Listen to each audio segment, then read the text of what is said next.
तो देखो ये है।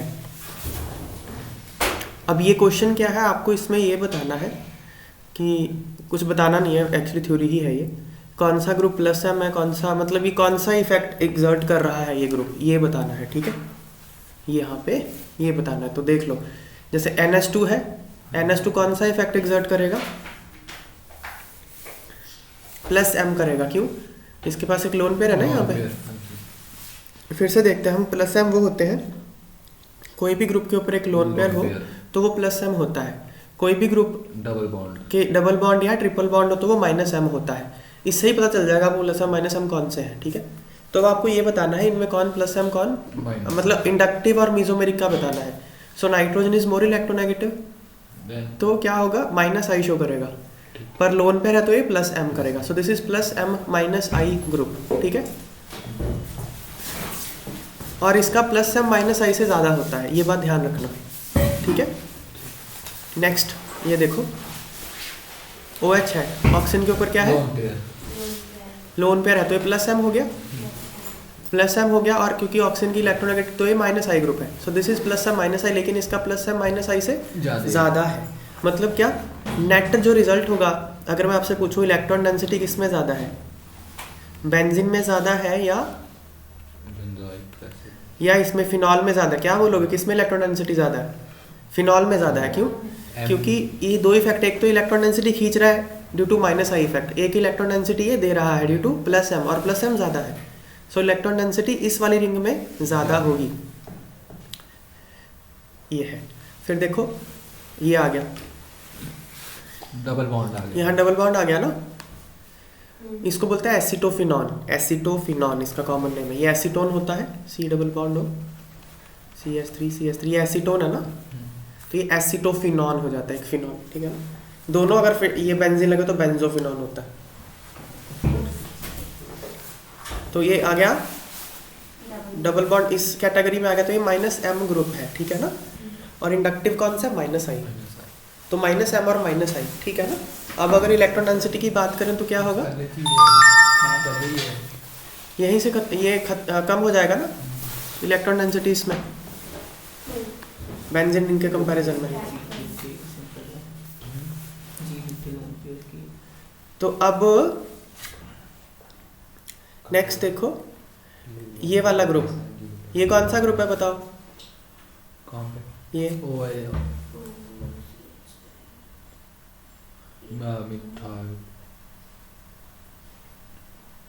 ये तो मिथाइल वो मतलब प्लस एम और माइनस आई, अच्छा प्लस एम है लोन पेयर की वजह से, प्लस एम है और इलेक्ट्रोनेगेटिव ज़्यादा तो नेगेटिव है, प्लस एम और माइनस आई ग्रुप है ये। ठीक है ना, सो ये प्लस एम इसका ज़्यादा होता है, तो इलेक्ट्रॉन डेंसिटी क्या होगी, ज़्यादा एज कम्पेयर टू बेंजीन। ठीक है ना, ये बताओ, डबल बॉन्ड नहीं लोन पेयर है, डबल बॉन्ड कहाँ है भाई, अरे तो भाई क्या, यहाँ ये एक्स है आपका, ये वाई है,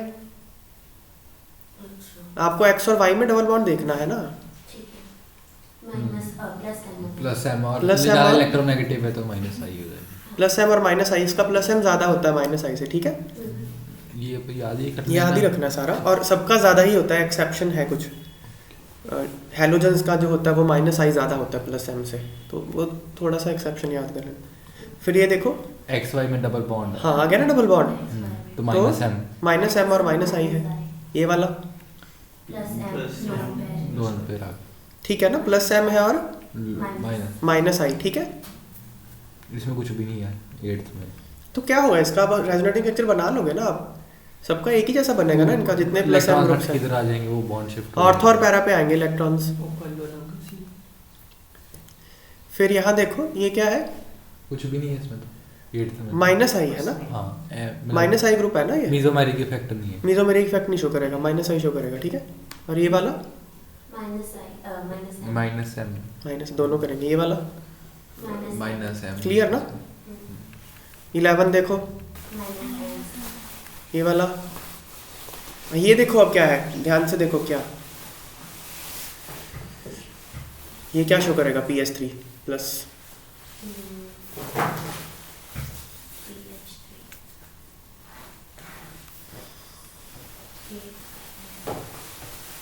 वही पता। पहले इंडक्टिव बताओ, इंडक्टिव में कौन सा करेगा? इंडक्टिव में तो नेगेटिव का ज़्यादा इलेक्ट्रोनेगेटिव माइनस आई करेगा ना, इलेक्ट्रोनेगेटिविटी की बात नहीं है। अगर कोई पॉजिटिव चार्ज है किसी एटम में तो वो माइनस आई होता है, ठीक है ना। अगर नेगेटिव है तो पॉजिटिव है। और दूसरी बात, कार्बन ज्यादा इलेक्ट्रोनेगेटिव है फास्फोरस से, ठीक है ना। ओह फास्फोरस है, मैं थ्योरी सोची जा रहा। हाँ तो इलेक्ट्रोनेगेटिविटी के बेस पे तो नहीं, तुम उसको प्लस आई कर फास्फोरस दो, की बजाय वो पहले बार ऑक्सीजन ही ठीक सोच है। रहा था इसकी वजह से। तो अच्छा, फिर इंडक्टिव मेसोमेरिक में क्या है ना, फास्फोरस के पास वेकेंट डी ऑर्बिटल है, so it can accept electrons. तो ये इसका कैसे बनेगा, इलेक्ट्रॉन यहाँ चले जाएंगे ऐसे, और यहाँ पॉजिटिव चार्ज आ जाएगा, है ना। और इसका पॉजिटिव चार्ज, इसलिए ये -m ग्रुप है, खींच लेगा इलेक्ट्रॉन, ठीक है ना। तो वेकेंट डी ऑर्बिटल है तो -m। कल भी हमने करे थे ना sir question, which of the following shows resonance, उसमें NS3 और PS3 आया था, फास्फोरस ले लेगा इलेक्ट्रॉन, ठीक है ना। ये बताओ अब ये क्या है ना, इलेक्ट्रॉन पेयर लोन। हाँ, इसका इंडक्टिव तो बताया नहीं है, देखो यहाँ पे लोन पेयर भी है, तो ये क्या कर सकता है, +m भी शो करता है। इसके पास वेकेंट ऑर्बिटल भी है तो -m भी शो कर सकता है, दोनों कर सकता है शो ये, ठीक है ना। +m और -m दोनों कर सकता है शो ये, लेगा भी ऐसे। तो इस तरह के ग्रुप होते हैं जो दोनों शो करते हैं, +m भी -m भी, ठीक है ना। फ्लोरीन देखो, लोन पेयर लोन पेयर है तो 3 लोन पेयर +m शो करेगा, और -i most electronegative -i show करेगा। हाँ। इसका -i ज्यादा होता है +m से, ध्यान रखना, ठीक है ना। हैलोजेंस का ना -i इफेक्ट ज्यादा होता है +m से, तो वो इलेक्ट्रॉन डेंसिटी कम कर देते हैं बेंजीन में, ओके। ये ध्यान रखना बात। फिर ये देखो क्लोरीन क्या करेगा शो, +m करेगा क्योंकि 3 इलेक्ट्रॉन लोन पेयर है तो 3 हो या जितने मर्जी हो, एक वो करेगा तो एक की वजह से ही। और वो इलेक्ट्रोनेगेटिव ज्यादा है तो -i और -m भी करेगा ये इलेक्ट्रॉन ले भी सकता है, क्योंकि इसके पास वेकेंट डी ऑर्बिटल है, ठीक है ना। तो ये है। फिर NO नाइट्रो ग्रुप भी माइनस, देखो नाइट्रो ग्रुप बताओ चलो, +m दोनों करेगा +m -m। देखो यहाँ लोन पेयर भी है, ये भी डबल बॉन्ड भी आ गया, तो +m और -m दोनों शो करेगा ये, ठीक है ना। इंडक्टिव इफेक्ट भी -i शो करेगा, इसका -i ज्यादा होता है। 2 एक्सेप्शन आप याद रखना, एक हैलोजन और एक नाइट्रोजन, एक NO ग्रुप और हैलोजन, इनका -i is greater than +m, तो ये इलेक्ट्रॉन डेंसिटी कम कर देते हैं बेंजीन रिंग में, ओके क्लियर। ये राइट में उसका डायग्राम ही बना, डायग्राम ने ये शो किया है कि ये +m शो करेगा या -m शो करेगा NO ग्रुप, ये डिपेंड करेगा बाकी सिस्टम पे। फॉर एग्जांपल ये CS2 नेगेटिव है, अब ये CS2 नेगेटिव तो इलेक्ट्रॉन देना चाहता है, डीलोकेलाइजेशन होगा, तो यहाँ पे ये -m शो करेगा, ले लेगा इससे, इसके पास तो पहले लोन पेयर है, ठीक है ना। तो और यहाँ पे CS2+ अगर हो गया, इसके पास बेचारे के पास कम है इलेक्ट्रॉन, तो ये दे देगा। तो -m या +m फिर सिस्टम की डिमांड पे डिपेंड करता है, ठीक है ना। तो ये फिर से वही बताया, ये दोनों शो करेंगे +m और -m depending upon systems demand, ठीक है ना। इसको डेंसिटी वाला फिर तो दास तो इलेक्ट्रॉन डेंसिटी बढ़ जाएगी ना। देखो मेसोमेरिक इफेक्ट से क्या होगा, एक ड्रॉ करते हैं इसका, मान लो फिनॉल का ड्रॉ करते हैं, कोई भी है, इसका क्या होगा स्ट्रक्चर,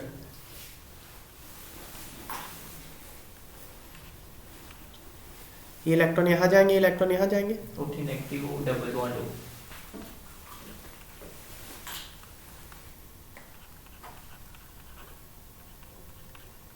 फिर क्या बनेंगे इसके रेजोनेटिंग स्ट्रक्चर, फिर वो थर्ड, ये इलेक्ट्रॉन यहाँ, ये यहाँ, यहाँ ऑर्थो और पैरा पे जाता है इलेक्ट्रॉन,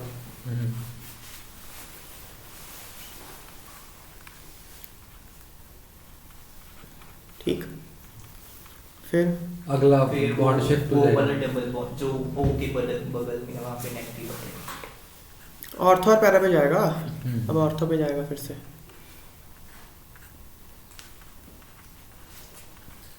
फिर से वापस ना, फिर सिंगल बॉन्ड, सिंगल बॉन्ड। अब क्या हुआ इसमें, इन 3 अगर इसका रियल हाइब्रिड बनाओगे अगर आप,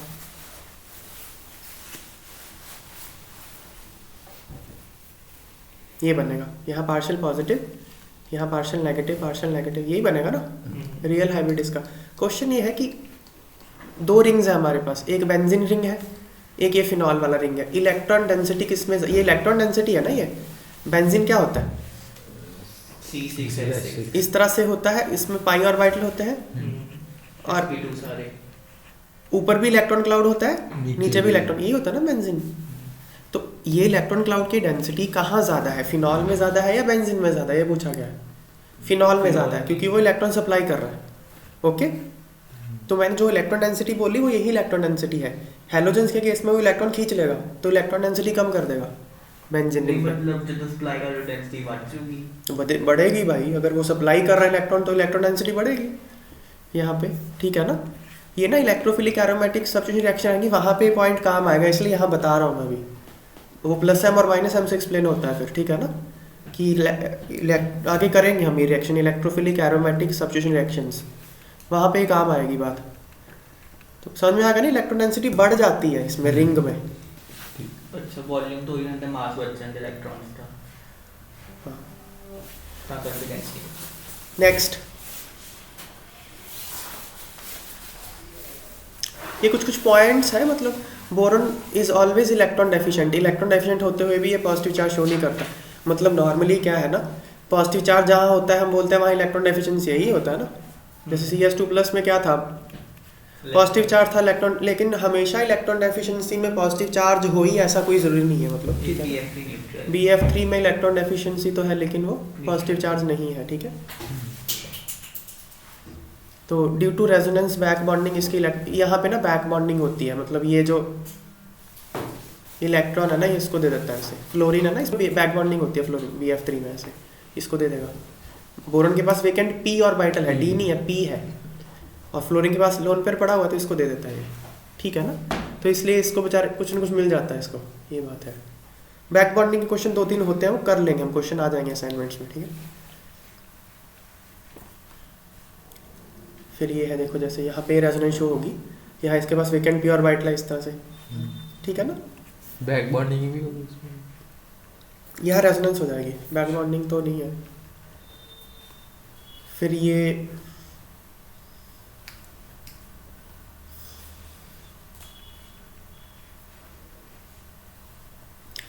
एक पॉइंट, मतलब ये कोई पॉइंट याद रखने वाली बात नहीं है, जस्ट ऑब्जर्वेशन है।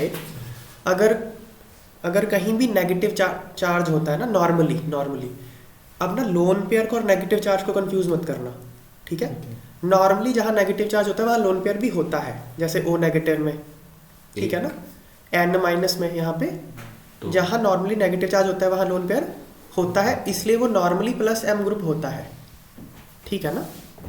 वो तो इलेक्ट्रॉन पेयर की वजह से हाँ, देखो +m ग्रुप होगा सिर्फ इलेक्ट्रॉन पेयर की वजह से यहाँ पे। हाँ। नॉर्मली जहाँ इलेक्ट्रॉन पेयर होता है वहाँ नेगेटिव चार्ज भी होता है, तो ये सारे ग्रुप्स O-, NH-, CS2- ये +m ग्रुप्स हैं, ठीक है। तो ऐसे फ्लो में करके मान लो आपको ये दे दिया BME3-, बोरॉन था उसके साथ 3 मिथाइल लगे हुए हैं और माइनस चार्ज तो उस पर आ ही जाएगा, 3 मिथाइल लगे हैं तो। सपोज ये है आपको BCH3 बोरॉन CH3, ये तो कुछ न्यूट्रल है ना। अब तो ये बोरॉन के 3 बॉन्ड, एक मान लो आपने इसको CH3- और चिपका दिया इस पर, ये ले लेगा इससे इलेक्ट्रॉन, इलेक्ट्रॉन डेफिशिएंट तो है ही है। क्या बन जाएगा, B negative B negative CH3 बन जाएगा ना। अब इस पे नेगेटिव चार्ज आ जाएगा ना। क्या ये क्या अब ये +m ग्रुप है, नहीं। इसके पास तो लोन पेयर है ही नहीं ना, +m ग्रुप कहाँ से करेगा शो। यही लिखा है कि नेगेटिव चार्ज वाले एटम अगर बेंजीन के साथ होते हैं तो +m इफेक्ट करते हैं, लेकिन B नेगेटिव नहीं करता, ठीक है ना। मतलब ये कोई ऐसा तो ये ऑब्जर्वेशन है, क्वेश्चन से ली गई है, ठीक है ना। फ्लो में नेगेटिव वाले हम कर देते हैं ना ऐसे, तो ये मत कर देना। और एंड वो लिखे लास्ट लाइन का मतलब कि और अनसैचुरेशन ना हो, मतलब अनसैचुरेशन नहीं होना चाहिए यहाँ पे, यहाँ ये डबल बॉन्ड भी नहीं बनाएगा। अच्छा जहाँ इलेक्ट्रॉन पेयर होते हैं वहाँ नेगेटिव चार्ज भी होते हैं, जो नेगेटिव चार्ज होते हैं वहाँ इलेक्ट्रॉन पेयर होते हैं, दोनों बात। इलेक्ट्रॉन नेगेटिव चार्ज अगर होता है तो इलेक्ट्रॉन पेयर तो पक्का ही होगा ना, नहीं जरूरी नहीं है ना, अभी तो वही तो बोला, नेगेटिव चार्ज तो इलेक्ट्रॉन पेयर नहीं है यहाँ। हाँ सो ये कि ना क्वेश्चन करके बातें समझ में आ जाएंगी, ये बहुत आसान से टॉपिक्स हैं। चलो फिर ये सारे पॉइंट्स हैं यहाँ पे, वही सब चल रहा है, ठीक है ना। ऊपर जो चल रहा था +m कौन -m कौन, ये देख लेना। फिर ये है जो मैंने ऑलरेडी ऊपर बात बता दी, अगर कोई +m शो करता है तो उसको बोलेंगे इलेक्ट्रॉन डोनर्स, ठीक है ना। वो क्या करते हैं, डेंसिटी बढ़ाते हैं ऑर्थो और पैरा पोजीशन पे। अभी हमने बनाई ना डायग्राम, ये ऑर्थो और पैरा पोजीशन पे इलेक्ट्रॉन डेंसिटी बढ़ा देते हैं, और -m ग्रुप क्या करता है, ऑर्थो और पैरा पे इलेक्ट्रॉन डेंसिटी कम कर देता है। ठीक है, जैसे ये देखो, ये फिर से देखो फिनॉल की बनी हुई है, +m ग्रुप है, तो इलेक्ट्रॉन डेंसिटी कहाँ बढ़ रहा है, ऑर्थो और पैरा पे। -m अगर करेगा तो ऑर्थो और पैरा पे पॉजिटिव चार्ज आएगा, ऊपर कहीं बना होगा, देखो क्या।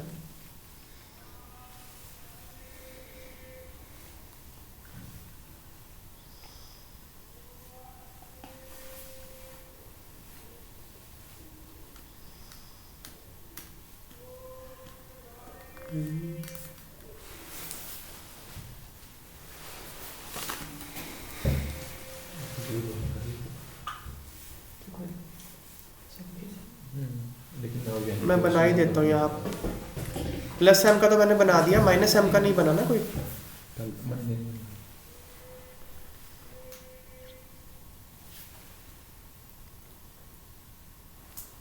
चलो बना लेते हैं हम लोग, कोई बात नहीं, इसका बना लो चाहे जैसे।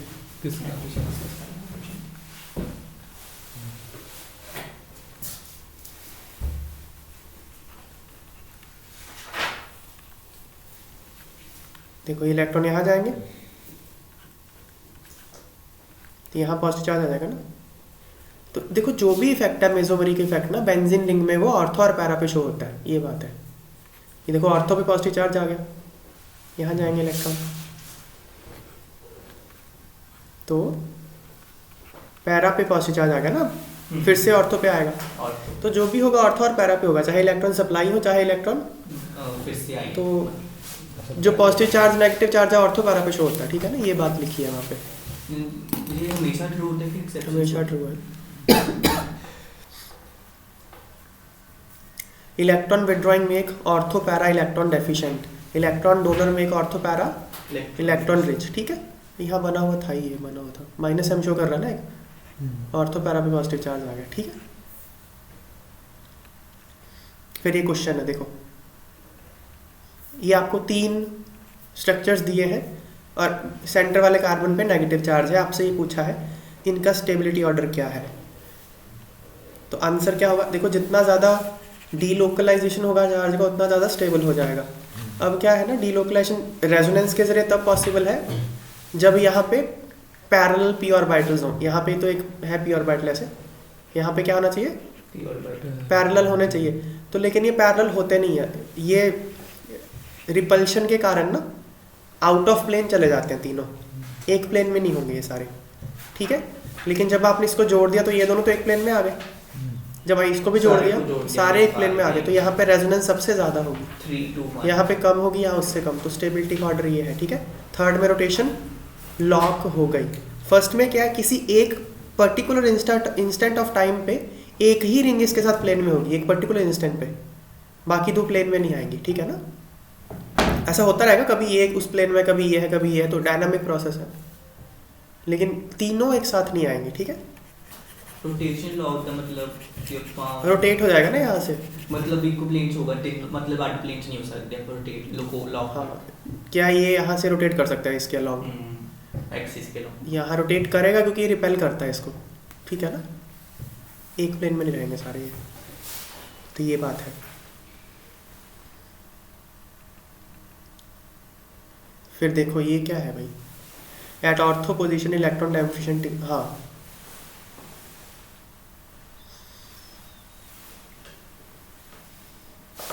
ठीक है, एक सेकेंड, और कोई क्वेश्चन है इसका? नहीं है ना, अच्छा ठीक है। देखो जैसे ये है ना, मान लो ये आपको ये दिया हुआ है, सपोज एक ये मॉलिक्यूल है और एक मान लो ये मॉलिक्यूल है।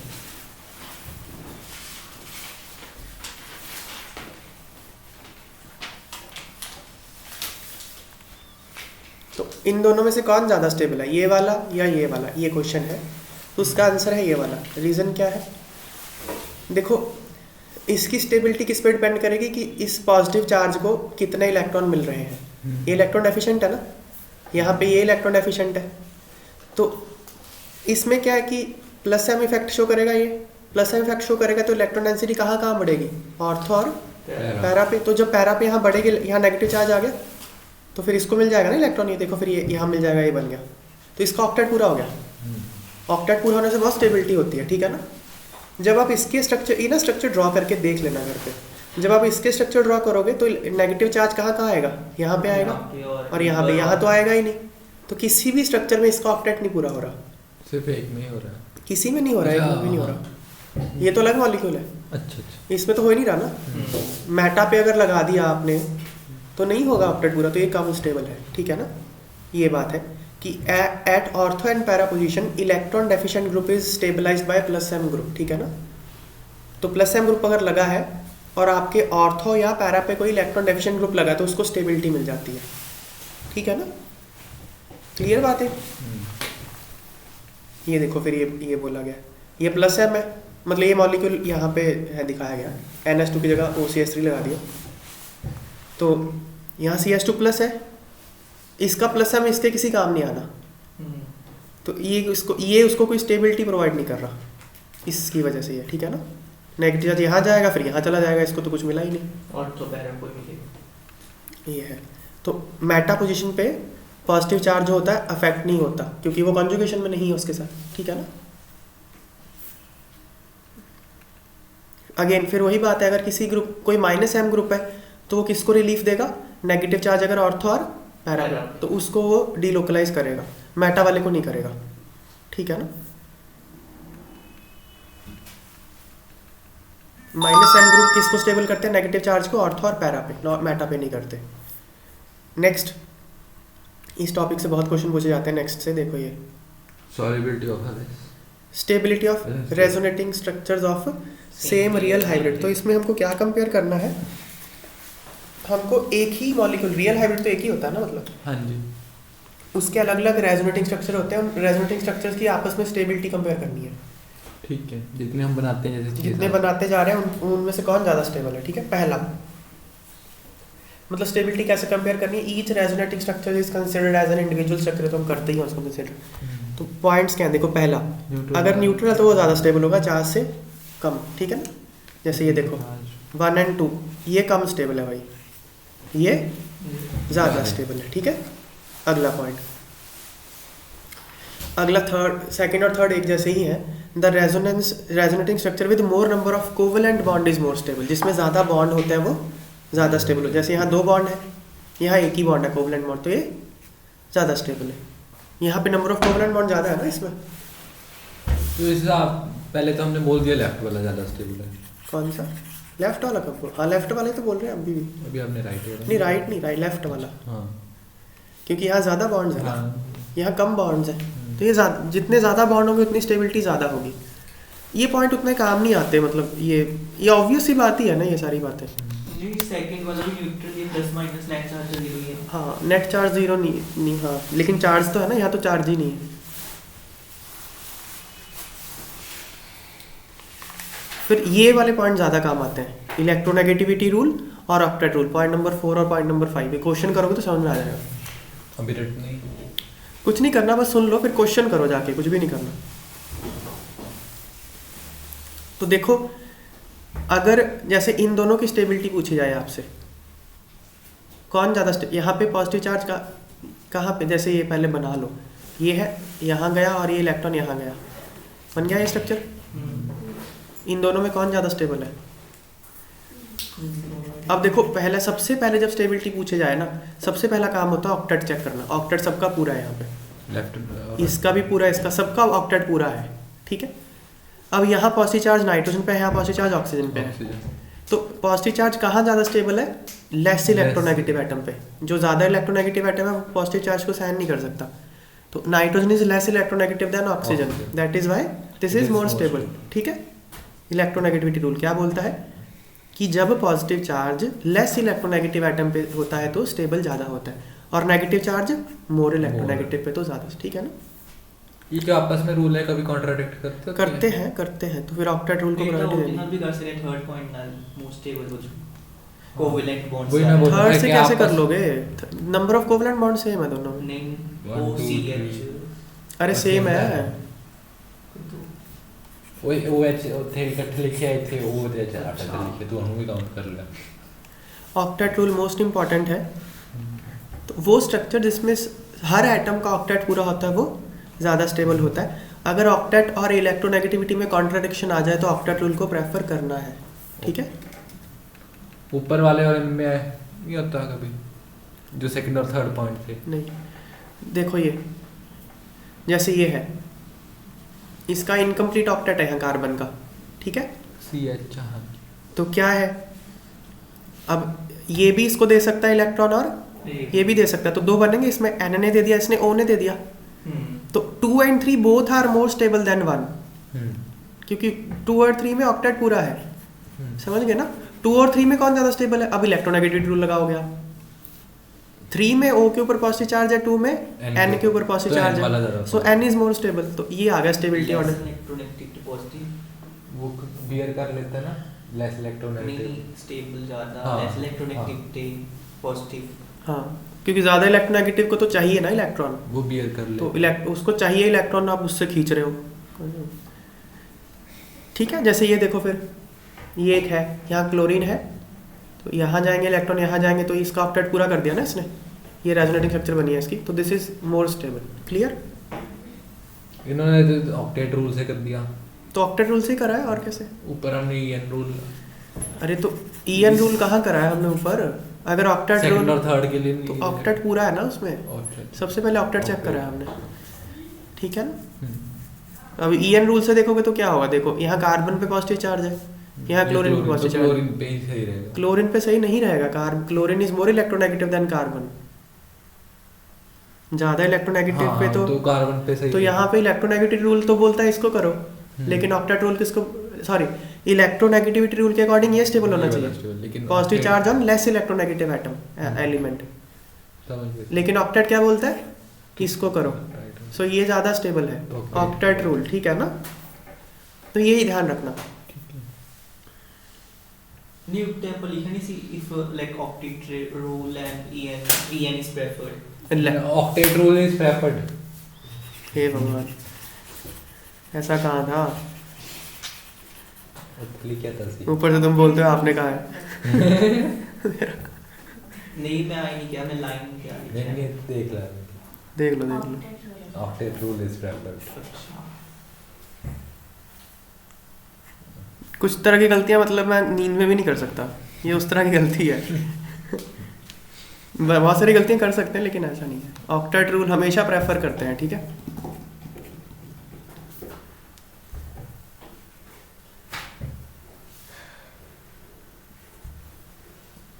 फिर क्या है, high electronegative atoms like oxygen, nitrogen में, हाँ ये बात है। देखो आपके मेन क्वेश्चन ना ऑक्टेट रूल, इलेक्ट्रोनेगेटिविटी और चार्ज सेपरेशन वाले से हो जाएंगे, 3 पॉइंट हो गए ना, ठीक है ना। बताता हूँ चार्ज सेपरेशन वाला पॉइंट, फिर से बता दूंगा। कौन सा वाला पॉइंट? चार्ज सेपरेशन वाला बता दूंगा फिर से। अभी तो हमने 2 गिने ना, ऑक्टेट रूल और ये। सो ये अगेन फिर से बता रहे हैं, बहुत ईजी है, क्वेश्चन करना बहुत आसानी से हो जाएगा सारा। रूल है। हाँ, 5वां देखो, अगर high electronegative atom like oxygen और नाइट्रोजन, ये अगेन ये 5th पॉइंट ना ऑक्टेट रूल ही है। जैसे देखो ये दोनों है, ठीक है ना, इनमें से कौन ज़्यादा स्टेबल, ये CH2+ आएगा,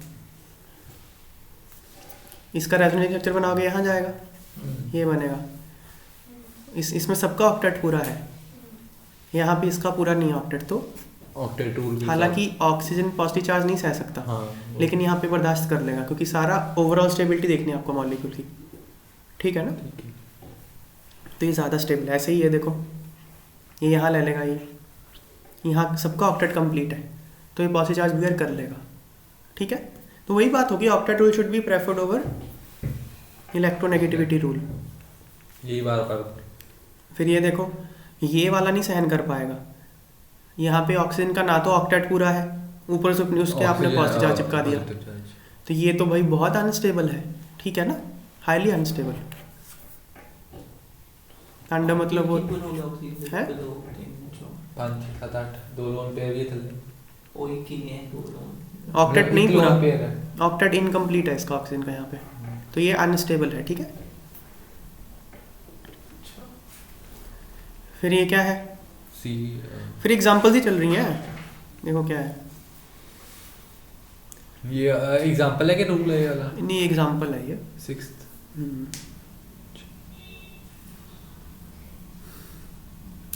अगर देखो ये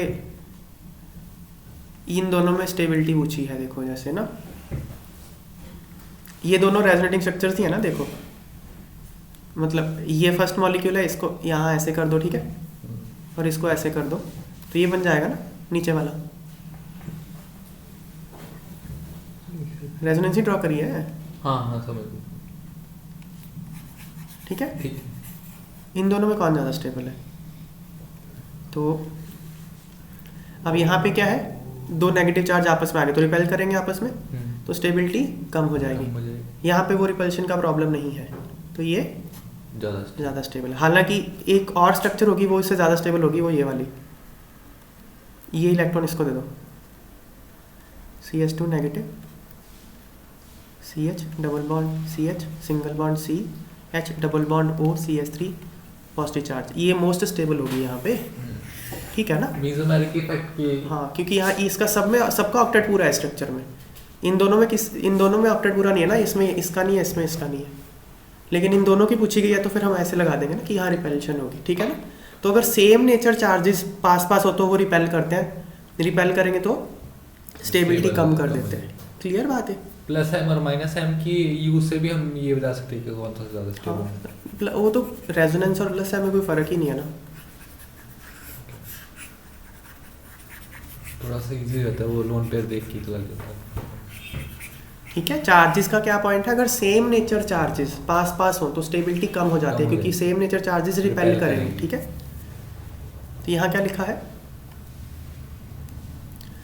negative charge and plus M group, मतलब ये नेगेटिव चार्ज और प्लस एम ग्रुप अगर सेम पोजीशन पे होते हैं तो स्टेबिलिटी को कम कर देंगे। पॉजिटिव चार्ज और प्लस एम ग्रुप अगर सेम पोजीशन में तो स्टेबिलिटी बढ़ जाती है, ठीक है, क्योंकि इसको इलेक्ट्रॉन दे देगा, मतलब रिपल्शन नहीं होगा। फिर अगेन यहाँ पे पॉजिटिव चार्ज है और इसके ऊपर आपने माइनस एम ग्रुप लगा दिया तो फिर स्टेबिलिटी कम हो जाएगी इसकी, ठीक है। क्लियर? दोबारा से ये तो अच्छा, पॉजिटिव हाँ, चार्ज है प्लस ना, M ऑलरेडी इलेक्ट्रॉन डेफिशिएंट था, आप उसमें माइनस एम ग्रुप चिपकाए जा रहे हो, ठीक है ना, तो इसकी स्टेबिलिटी कम हो जाएगी। लेकिन उसके लेफ्ट में तो नेगेटिव चार्ज नहीं है CH के ऊपर। हाँ, मतलब ये एक हमने ना जस्ट इस पॉइंट को एक्सप्लेन करने के लिए स्ट्रक्चर बना ली है। हालांकि ये इसको देके ये इस तरह से रहेगा मेजर फॉर्म में, इसमें भी डबल बॉन्ड आ जाएगा, ऐसे रहेगा ये। एक्चुअली ये अपना मेजॉरिटी ये रहेगा इस फॉर्म में, ठीक है ना। मेजॉरिटी तो रियल हाइब्रिड है जो भी है वो, ये सब तो ऐसे ही है, ये तो फिक्शनल, ये ज़्यादा स्टेबल है लेकिन इससे, ठीक है ना। ये जस्ट मैंने इस पॉइंट को एक्सप्लेन करने के लिए बनाई है स्ट्रक्चर है, इसका बाकी एनालिसिस मत करो, बाकी पार्ट का पॉइंट क्या है कि अगर हाँ पॉजिटिव के साथ माइनस एम आ गया तो उसको तंग करेगा, बस इतना सा पॉइंट है, ठीक है। तो ये हमने अभी तक क्या पढ़ा कि एक ही रियल हाइब्रिड के अलग अलग रेजोनेटिंग स्ट्रक्चर थे, उनकी स्टेबिलिटी हमने कंपेयर करी है। अब हम क्या कर रहे हैं, हम डिफरेंट रियल हाइब्रिड को कंपेयर कर रहे हैं, ठीक है। अब दो डिफरेंट मॉलिक्यूल्स को कंपेयर कर रहे हैं, पहले एक ही मॉलिक्यूल के रेजोनेटिंग स्ट्रक्चर कंपेयर करें, ठीक है। डिफरेंस समझ में आ गया बात? लास्ट वाला पॉइंट समझाइए, वो तो सब पता आ गया, पॉइंट प्लस था क्यों का ही नहीं पता चला। क्या वो electron minus M group electron खींचेगा ना, और उसके पास पहले से कम है तो स्टेबल, फिर वो CH को इलेक्ट्रॉन आपने पूरे, हाँ तो ले लेगा उसको, बस देखो ना, मतलब अगर ऐसा है तो कम करेगा स्टेबिलिटी, ये पॉइंट था बस। वो कहाँ से कम पूरा करे वो बात की बात है, लेकिन इसको एक बार तो ये तो तंग ही कर रहा है ना।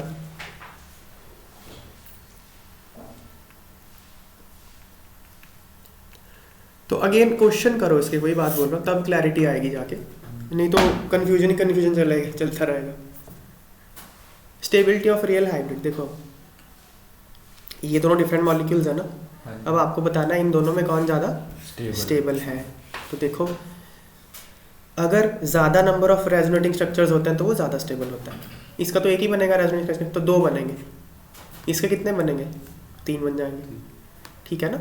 एक बार ऐसे गया फिर बन गया ना, 3 बने, 1 2 3, तो ये ज़्यादा स्टेबल है। इसका थोड़ा सा मुश्किल है कंपेयर करना। मुश्किल क्यों है? वो RS कभी कभी 1 या 2 कम रह जाते हैं ना, इस वजह से। तो प्रैक्टिस करो, मुश्किल नहीं है। अगर दोनों के सेम हो तो फिर दोनों ही इक्वली स्टेबल। रुक जाओ, सारे पॉइंट पढ़ लेते पहले, ठीक है। ये सिर्फ एक पॉइंट है, उसी पॉइंट पे बेस पे सारा कंक्लूजन नहीं कर देना। दूसरा, larger conjugated system more stable. देखो सिंपल एक अगर बात समझो ना, जितना चार्ज ज़्यादा डीलोकलाइज हो जाएगा, जितना फैल जाएगा, उतनी स्टेबिलिटी बढ़ जाती है, ठीक है ना। चेन की लेंथ बढ़ती रहेगी जितनी चार्ज डीलोकलाइजेशन हो जाएगी। इलेक्ट्रॉन तो स्टेबल, भाई मैंने पहले ही बताया था, स्टेबिलिटी क्यों आती है सिस्टम में, जब चार्ज बॉन्ड क्यों बनता है भाई, प्रोटॉन प्रोटॉन तो रिपेल करते हैं, तो बॉन्ड क्यों बनता है, इलेक्ट्रॉन होता है उसमें, इलेक्ट्रॉन ग्लू की तरह काम करता है। Binding force.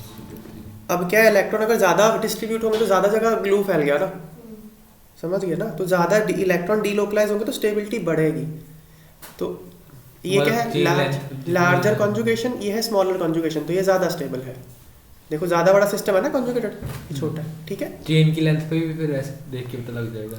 चेन की लेंथ नहीं, इलेक्ट्रॉन डीलोकलाइज होना चाहिए।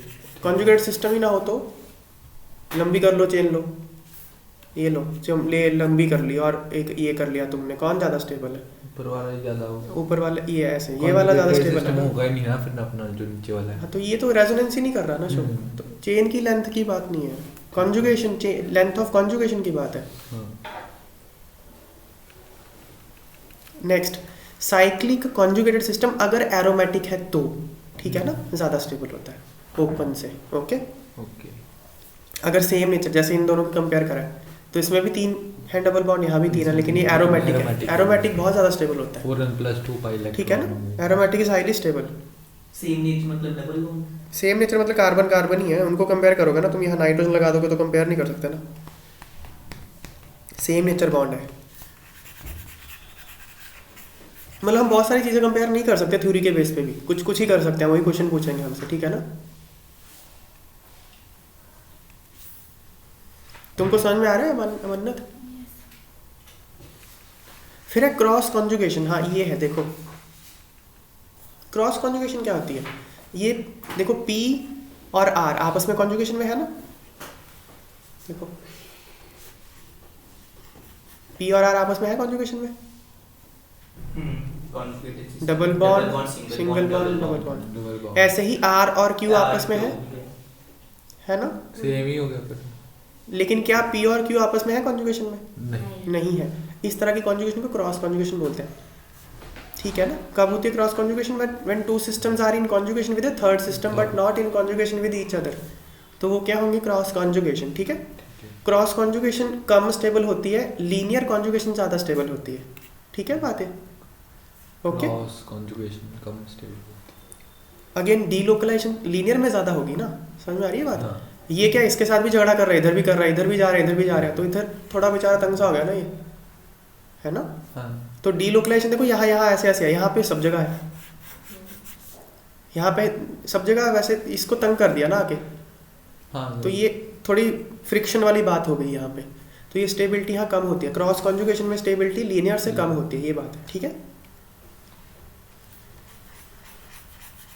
तो फिर ऑटोमेटिकली एरोमेटिक से भी कम ही होगी। हाँ एरोमेटिक से तो कम ही है। ये लिखा P and Q are not in conjugation with each other, P opposes conjugation. हाँ P क्या करेगा, Q की कॉन्जुगेशन रोकेगा R के साथ, Q क्या करेगा, P की कॉन्जुगेशन रोकेगा R, झगड़े वाली बात हो गई यहाँ पे। This is cross conjugation less stable, ठीक है। It is more stable than no conjugation system but less stable than linear conjugation system. ये पॉइंट ना ये मत रखना, बिकॉज एक क्वेश्चन मैंने देखा था ये गलत हो रहा था, सो क्वेश्चन आएगा तो देख लेंगे हम, इसको मत, नो कॉन्जुगेशन से मत कंपेयर करो फिलहाल। अभी हम किसको कंपेयर कर रहे हैं, लीनियर को और क्रॉस को। क्रॉस और नो को, नो में कौन स्टेबल है अभी हमने डिस्कशन नहीं किया। फॉर एग्जांपल ये हो गया, अगर ये हो गया, मान लो ये कर लो, यहाँ तो कोई कॉन्जुगेशन ही नहीं है ना, ठीक है ना। ऐसे इन दोनों में कौन स्टेबल है, इसकी मैं अभी कोई बात नहीं कर रहा, ठीक है। क्रॉस और लीनियर में लीनियर ज़्यादा स्टेबल है। क्रॉस और लीनियर में फिर ये तो वो लिखा है क्रॉस, इसमें भी सिमिलर एटम वाला वो लग जाता है जैसे हमने एरोमेटिक उसमें, ठीक है ना। तो व्हेन टू ग्रुप्स आर सेप, ये क्रॉस कॉन्जुगेशन की डेफिनेशन जो मैंने बताई वही लिखी हुई है। फिर यहाँ देखो, जैसे स्टेबिलिटी का ऑर्डर पूछा है आपसे, देखो यहाँ पे लीनियर कॉन्जुगेशन है, बीच वाली क्रॉस आ गई, यहाँ बीच में क्रॉस आ गई, यहाँ पे क्या है, पहले है नहीं है, यहाँ पे छोटा सिस्टम है, ठीक है ना। तो सॉरी थर्ड में कॉन्जुगेशन ही नहीं है, थर्ड में तो कॉन्जुगेशन ही नहीं है ना, नहीं डबल सिंगल डबल, अच्छा double single single double, third में तो कॉन्जुगेशन ही नहीं है ना, ठीक है ना। डबल सिंगल सिंगल, यहाँ डबल बॉन्ड, अच्छा, सिंगल हाँ, बॉन्ड, फिर सिंगल, सिंगल बॉन्ड आ हाँ। गया, थर्ड तो कॉन्जुगेटेड ही नहीं है। तो ये ना मैंने क्वेश्चन ही एक देखा था, उसमें ये लिखा था कि no conjugation is more stable than, मतलब cross conjugation is more stable than no conjugation. तो मैंने इसलिए लिख दिया। फिर मैंने एक और क्वेश्चन देखा, उसमें ये स्टेबल किया था। तो भाई फिर कौन सा करना जाओ, है? रुक जाओ, जर्नलाइज इनकंक्लूसिव है फिलहाल तो। ओके।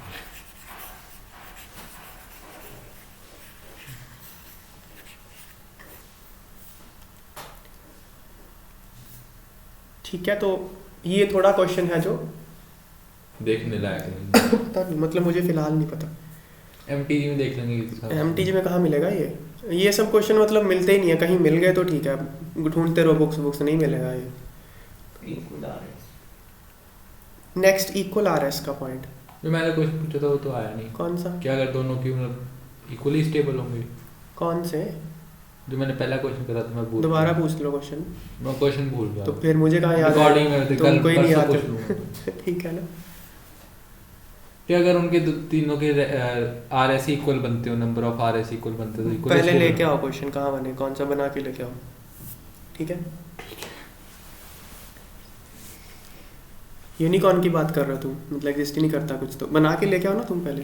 हाँ सी को एग्जांपल आ जाएगा, सी होती है 3 दो तो ये देखो, इक्वल आरएस, अगर किसी रियल हाइब्रिड के दो इक्वल आरएस होते हैं, 2 या 3 इक्वल आरएस होते हैं, तो बहुत ज़्यादा स्टेबल हो जाता है। जैसे बेंजीन है, बेंजीन के 2 रेजोनेटिंग स्ट्रक्चर बनेंगे, दोनों इक्वल आरएस हैं, ठीक है। सो इसलिए बेंजीन बहुत स्टेबल है। ये वाला आयन COO नेगेटिव आयन, इसमें क्या है, 2 इक्वल आरएस हैं, तो ये वाला मॉलिक्यूल बहुत ज़्यादा स्टेबल होता है, ठीक है।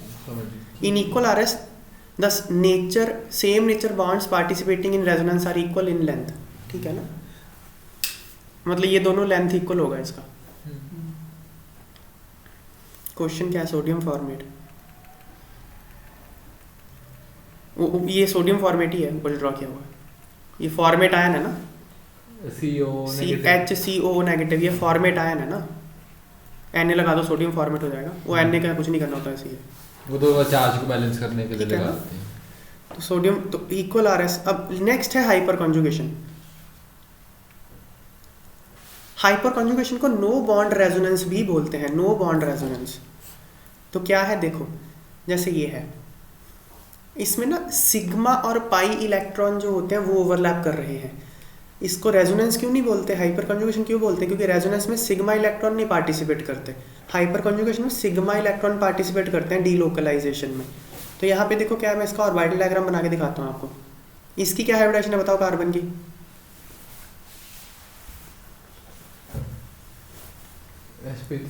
sp3 है ना। इसकी क्या है,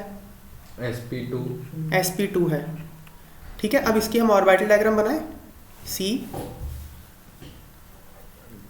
एक sp3 ऑर्बिटल H, ठीक है।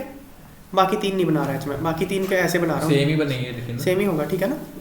उसके बाद अरे सॉरी, यहाँ H नहीं आया, एक एच कम आएगा, फिर टेट्राहेड्रल भी नहीं बनेगा। टेट्राहेड्रल है ये। अच्छा वो बाकी सी जुड़ जाएगा। यहाँ C H और H, ये तो प्लेनर है ना sp2, तो इसका एक P ऐसे होएगा। अब ये ना एग्जैक्ट पैरेलल नहीं है, इन दोनों में एग्जैक्ट पैरेलल नहीं है, लेकिन फिर भी अलाइनमेंट फिर भी ठीक ठाक है कि ये ओवरलैप कर सकते हैं, ठीक है, क्लियर। तो अब ये इलेक्ट्रॉन इसके साथ ओवरलैप कर सकता है, यहाँ डबल बॉन्ड बन सकता है, ओके। तो जैसे ये देखो, ये इलेक्ट्रॉन यहाँ चले गए, यहाँ बन गया डबल बॉन्ड, तो ये टूट जाएगा, फिर ऐसे बनेगा इसका, बनाऊँ तो C double bond C H यहाँ H रह गया, और ये बस H खाली, ये बॉन्ड ही टूट गया पूरा, सिग्मा बॉन्ड ही टूट गया, अच्छा ठीक है ना। ये इधर बन गया जाके, तो यहाँ डीलोकलाइजेशन हो गई, सिग्मा पाई बॉन्डिंग बोलते हैं इसको, पाई सिग, ठीक है ना। ये p ऑर्बिटल है और ये सिग्मा ऑर्बिटल है, उसमें लेटरल ओवरलैपिंग हो गई है, तो ये पाई बॉन्ड मतलब, क्लियर। आगे क्या लिखा है? सिग्मा के ना, सिग्मा पाई क्या नहीं, मतलब सिग्मा इलेक्ट्रॉन और ये इलेक्ट्रॉन p ऑर्बिटल और उसका वो इलेक्ट्रॉन sp3, ये sp3 ऑर्बिटल है, हाँ जी, और ये p ऑर्बिटल है, तो ये ओवरलैप कर रहे हैं, lateral overlap, sideways pi bond बन गया, ठीक है। चलो पढ़ते हैं। तो देखो ये क्लियर है। वो ऐसे ही पड़ा रहता है H पॉजिटिव। हाँ H पॉजिटिव एक्चुअली, हाँ अब फिलहाल के लिए तुम ऐसे ही मान लो कि ऐसे ही पड़ा रहता है, ये ऐसे ही पड़ा रहता है, ठीक है। हाँ लिखा हुआ है। ठीक है, तो ये आ गया यहाँ, ये H प्लस टूट गया यहाँ से, इसलिए नो बॉन्ड खत्म हो गया ना, नो बॉन्ड रेजोनेंस। तो ये कर सकता, तो ये दोनों भी कर सकते हैं, ये भी बन सकता है ना, ठीक है ना। मान लो ये दे दिया इसने, तो ये बन जाएगा। क्लियर। अब क्या है ना, ये तो हमने एक स्ट्रक्चर बनाया, एक्चुअल तो सबका कॉम्बिनेशन होगा ना, सब जगह डिलोकलाइज होगा इलेक्ट्रॉन, ऐसे ऐसे सब जगह डिलोकलाइज होंगे। एक्चुअल तो ये होगा ना, ऐसे थोड़ी कि एक ऐसे रहेगा, सब जगह डिलोकलाइज रहेंगे इलेक्ट्रॉन, समझ गए ना, ऐसे ऐसे रेजोनेंस की तरह। ये है hyperconjugation is also called no bond resonance. ये वो इसको बोलते हैं हाइपर कॉन्जुगेटिंग स्ट्रक्चर्स, ठीक है। हाइपर कॉन्जुगेटिंग स्ट्रक्चर्स कितने बनेंगे, जितने अल्फा हाइड्रोजन होंगे, है ना। हाइपर कॉन्जुगेशन मतलब ये जो पढ़ रहे हैं हाइपर कॉन्जुगेशन, या डिलोकलाइजेशन ऑफ इलेक्ट्रॉन्स इन मतलब p ऑर्बिटल एंड sp3, ये सारे इसको हाइपर कॉन्जुगेशन ही बोलते हैं।